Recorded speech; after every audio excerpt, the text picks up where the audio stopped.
The Benjamin Dixon Show is only possible with listener support.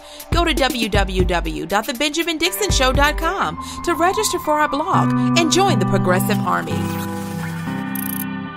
Look at this mendacious, relentlessly lying, bigoted, ill-informed person that we have. He is the fleshly thesaurus of white supremacy reduced to one body. So, yes, the Democratic Party has been problematic, but it ain't enough to drive me to people who not only ignore me, but who don't understand the...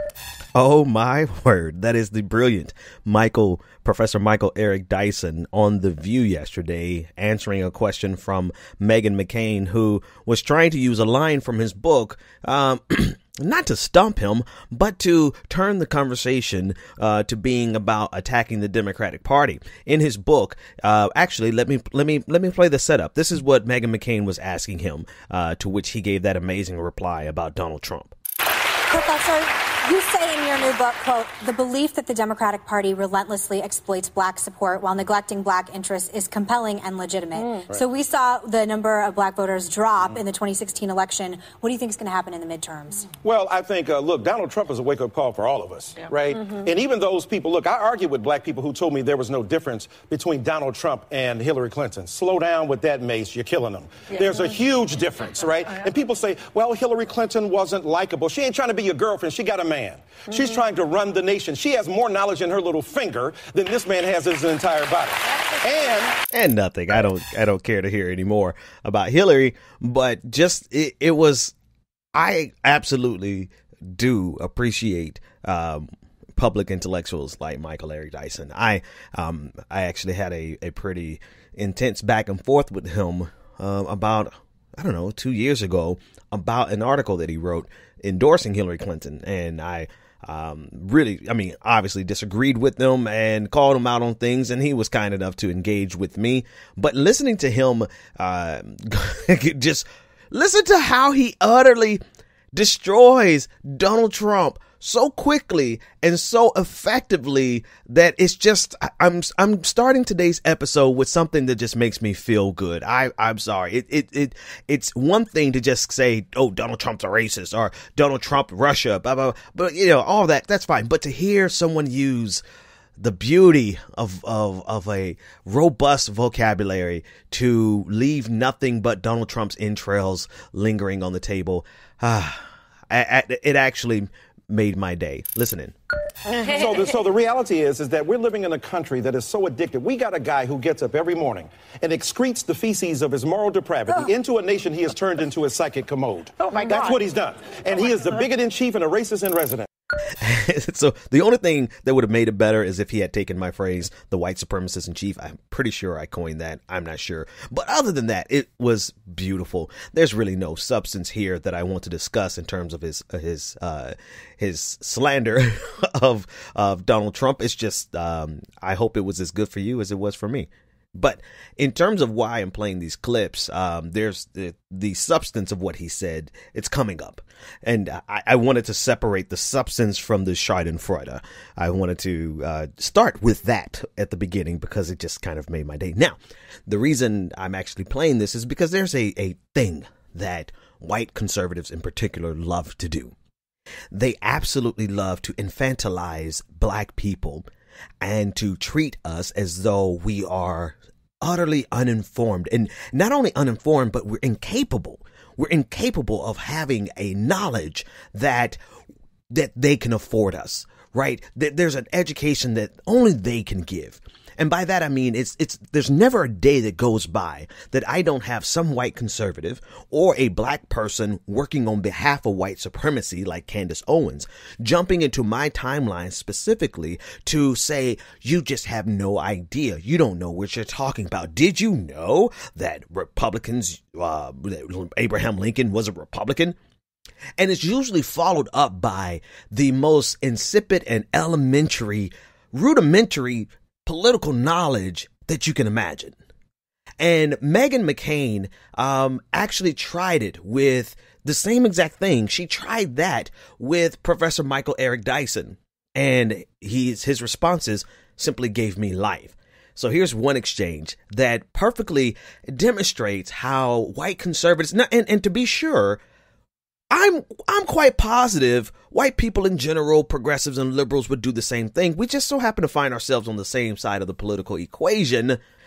But I'm not talking about you all today. You get a pass because 9 times out of 10, probably 9.9 times out of 10, it's a white conservative who feels they have the ability to educate us on everything, as if we have the inability to learn without the privilege of their vast knowledge that really begins at like a 3rd grade level of political understanding. Okay, but I would like to know midterms. Right. It fascinates me. Let me just ask a simple question. Whoa. Slow your roll, Meghan McCain.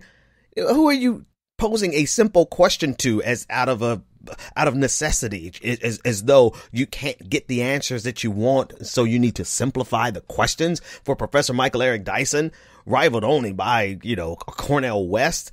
I mean, this is this is exactly what I'm talking about. But he read her for filth. Listen in. I don't completely understand how President Trump got more of the black vote than my father or Mitt Romney. Yeah, that's what crazy. Shifted, and what can unshift back to midterms? Yeah. 13% of black men voted for Donald Trump. Yes. Mm-hmm. Part of that is patriarchy and sexism. Black men, too, believe it or not, believe some of the same, cooked over values of patriarchy, too. But 54% of eligible white women voted for Trump, too. Yes. That's the big mystery. What's up, Lucy? You got some splaining to do. I'm sorry. I'm sorry.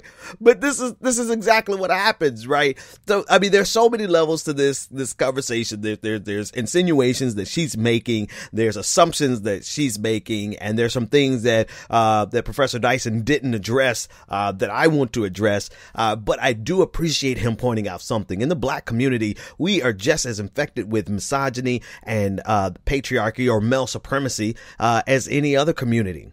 And there are black men who just simply identified with Donald Trump. There are black men who identify with the minimalist movement, or black men who have a great disdain for women, or black men who think the appropriate role for their queen is for them to know their place. That's a problem in the black community that I have to argue with all the time. It's amazing how many fights you have to fight. You have to fight the broader community. You have to fight the broader struggles, and then you have to fight the struggles inside of your own individual community. And he's absolutely right. This is a problem. And that 13% probably absolutely loved Donald Trump. And then some of them end up like the black men for Bernie, who just got suckered by Trump.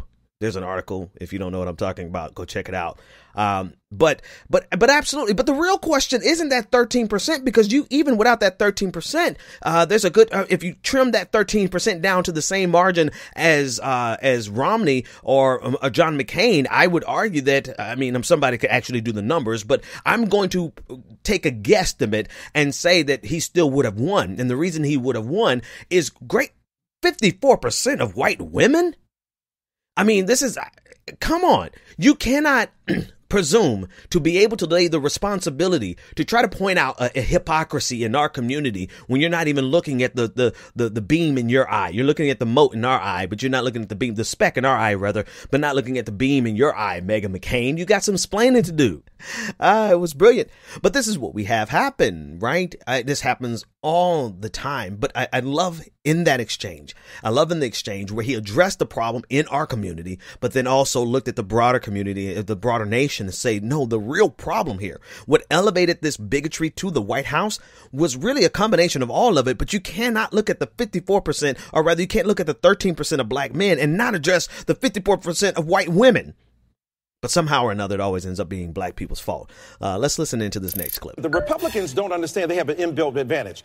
Black people are morally conservative, even if they're politically progressive. They go to church, they read the Ten Commandments. Yeah. If Republicans weren't so racist, they could encourage black people who are morally conservative to be on their side. I'm always arguing against black people in church about homophobia, about the place of women, but I know that there are some deeply rooted conservative values that need to be taken advantage of if Republicans weren't so bigoted and weren't so racist. All Republicans are bigoted? Not all of them, but enough of them to make a difference, enough of them who don't speak up. Where are the Republicans when unarmed black people are assaulted by police? I want white folk to speak up. That's not just a black problem. That's not a female problem. That's an American problem. Speak up in this country. Wait for it. Wait for it. Obviously, I'm a Republican. Absolutely. I don't believe Absolutely. all Republicans are racist. I actually think that kind of blanketing is dangerous. That's why I said they're not. Oh, Megan, hush. Hush. Obviously, I'm a Republican. Yes, we know you're a Republican. We also know that you are silent. You are doing it. You do exactly what you just did when it comes time to have a conversation about the racism that plagues the Republican Party. Right? You do this. Oh, we're not all racist. No, we don't need 100% of you to be racist. We just need the majority of you to be racist to enact racist policies. And we only need a handful of you to turn a blind eye to all of the things that Professor Dyson was laying out right there. This is so two things in this clip. This clip is very important. It's important because it really does. It drills down. It does that thing that I keep mentioning. It addresses the inner community problems as well as addressing the broader American body politic problems, right? So in the black community, yes, we are extremely conservative. If you read my book, you know that I've come from extremely religious conservative backgrounds. I'm far more leftist and far more progressive, a religious person now. But I had to get over my homophobia. I never really believed that women had a place. And I was never a part of that. I was never really part of the male supremacy in the black community, the patriarchy in the black community. But the homophobia, yeah, I mean, I was right there for it. You know what I mean? We had to learn. I had to grow out of my bigotry because it plagues our black community, our black churches, even though a majority of our musicians and people in our creative arts departments, I can't say a majority, but there are quite a few people from the LGBTQ community. Put it like this. If you take the LGBTQ community out of the black church, we don't have the black church. So it's a glaring hypocrisy that we have to address on a regular, ongoing basis. It's something that we can't ever let our guard down and believe that we as black people can't be bigoted because we express our bigotry every single day, particularly in the conservative black spaces, church spaces at that. But to speak to the broader problem, this is the Republican Party, or to the broader community, the Republican Party has such a conundrum because they could very well have destroyed the last 30, 40 years of the Democratic Party with a complete and solidified block of Christian evangelicals and black Christians if they simply could have gotten rid of their racism.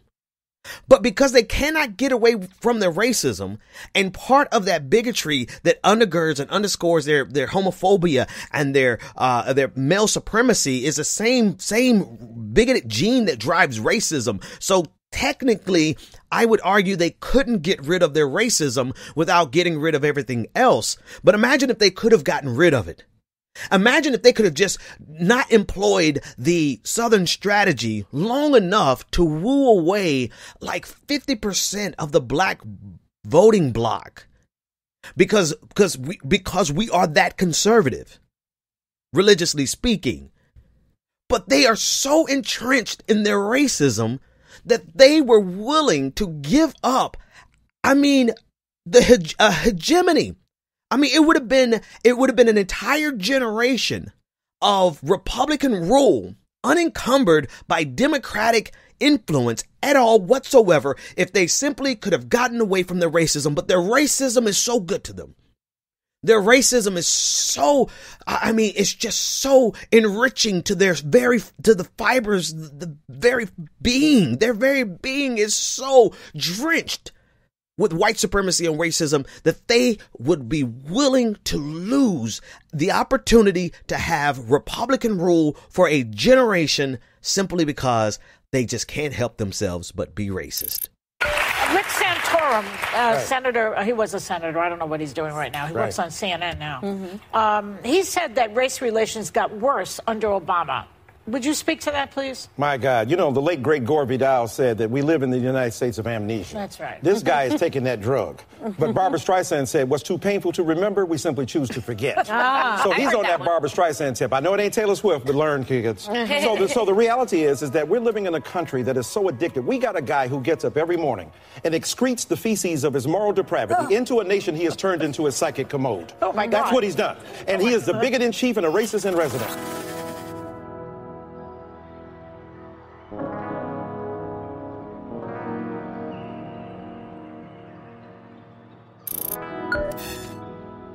So speaking of bigotry and bigotry based on religion.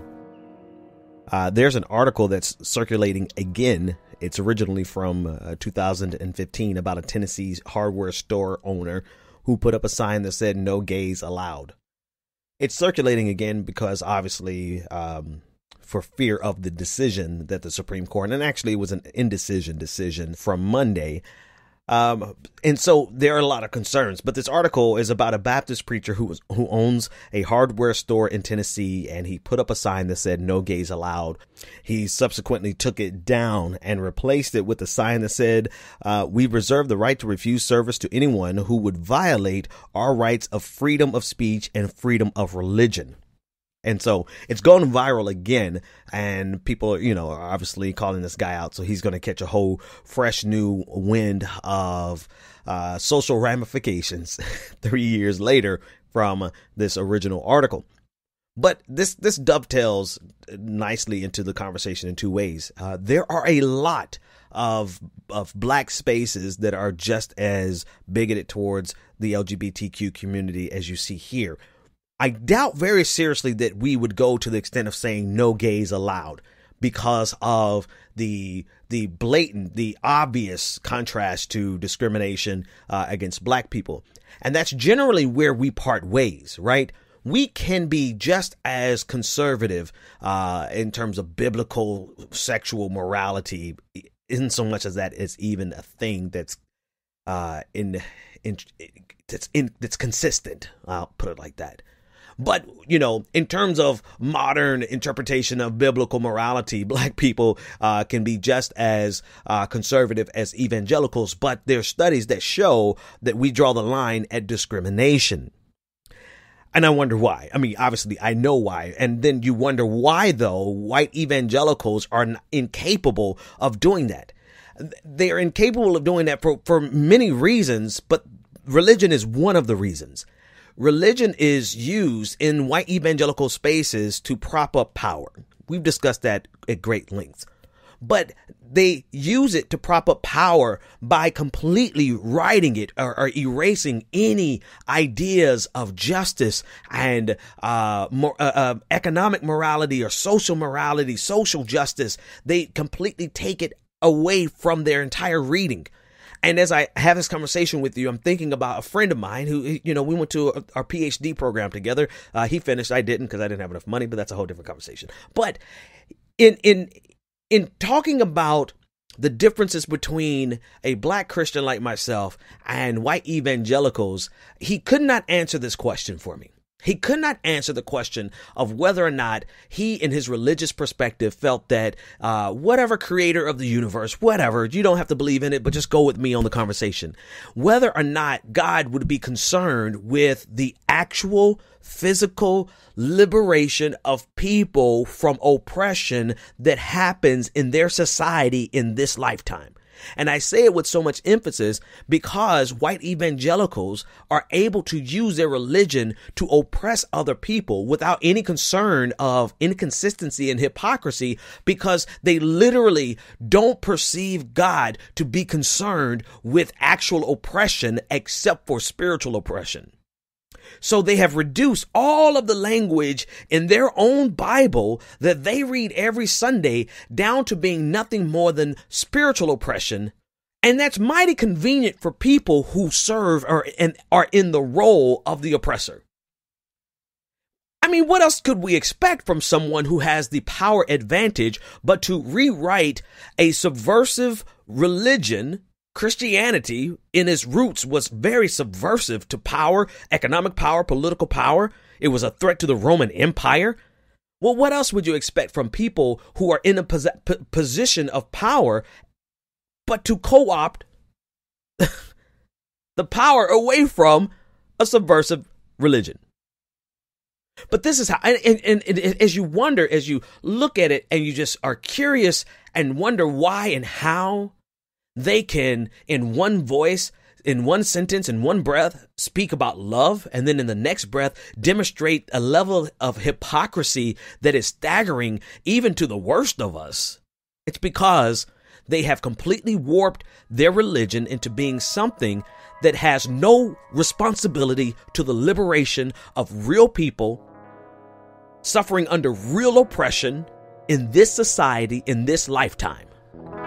And they've warped it into being something that services power instead of challenging power.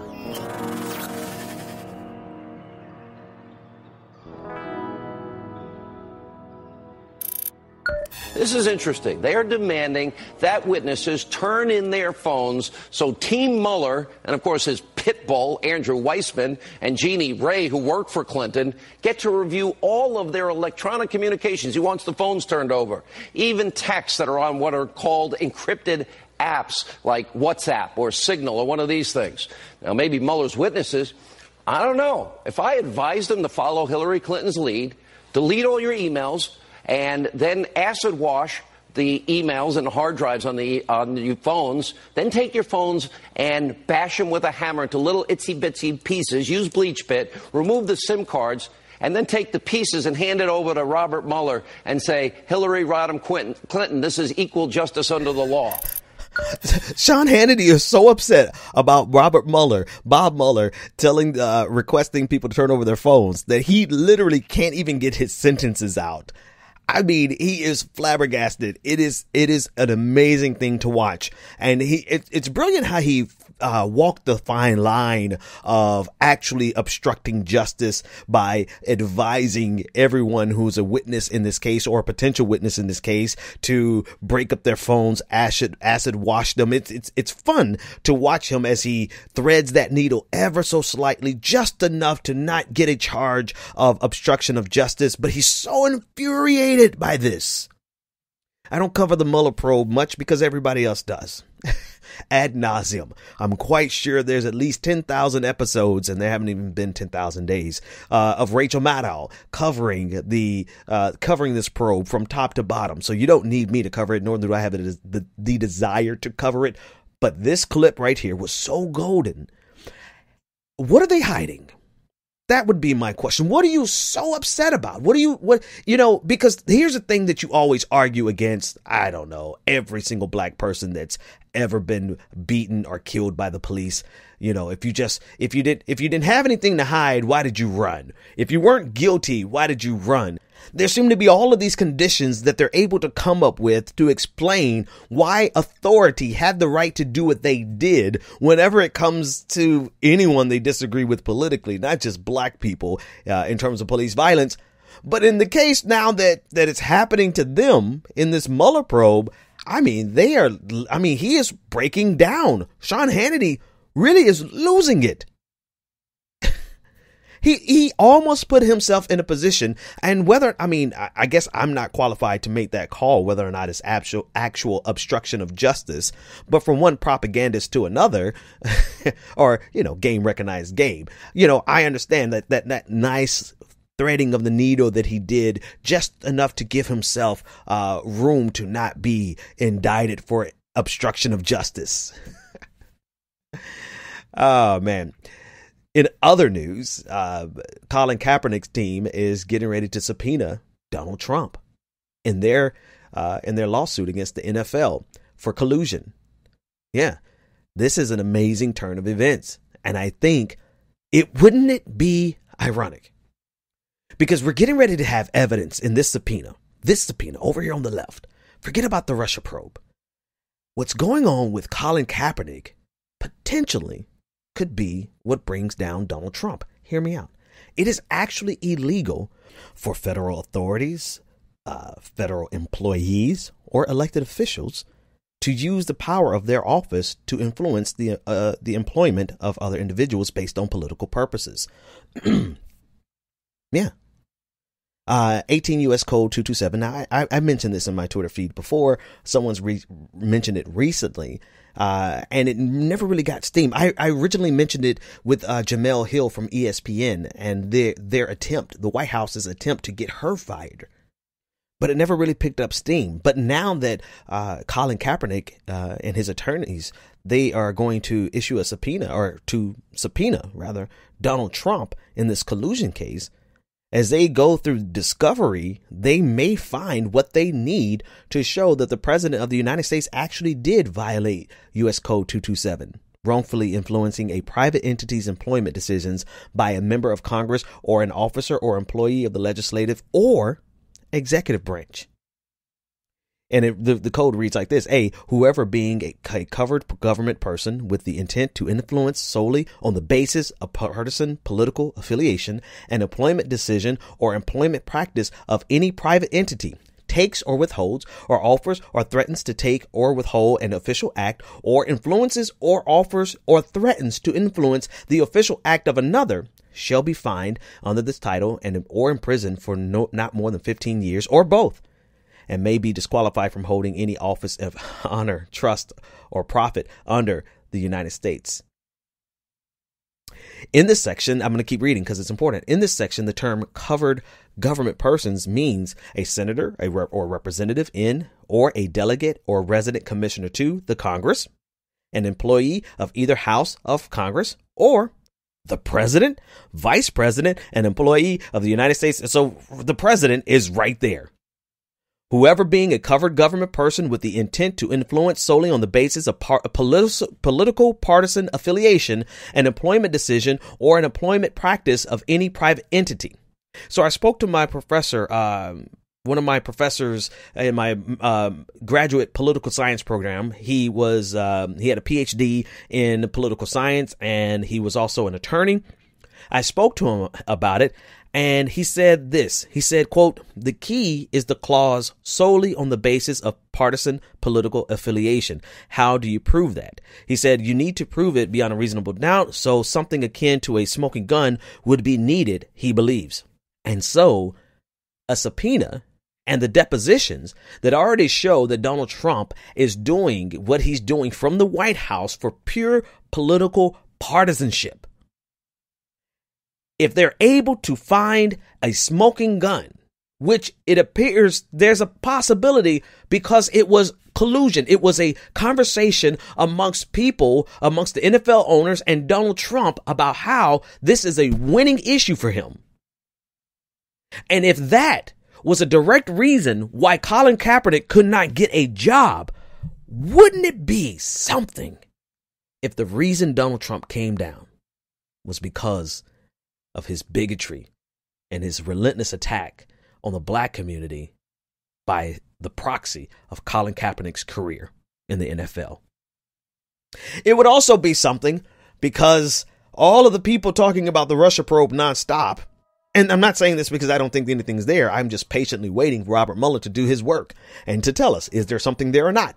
But wouldn't it be amazing for all of the people and all the coverage of Russia and the lack of coverage of how the president of the United States, or the disinterest or the pure horse race coverage of just shouting each other down?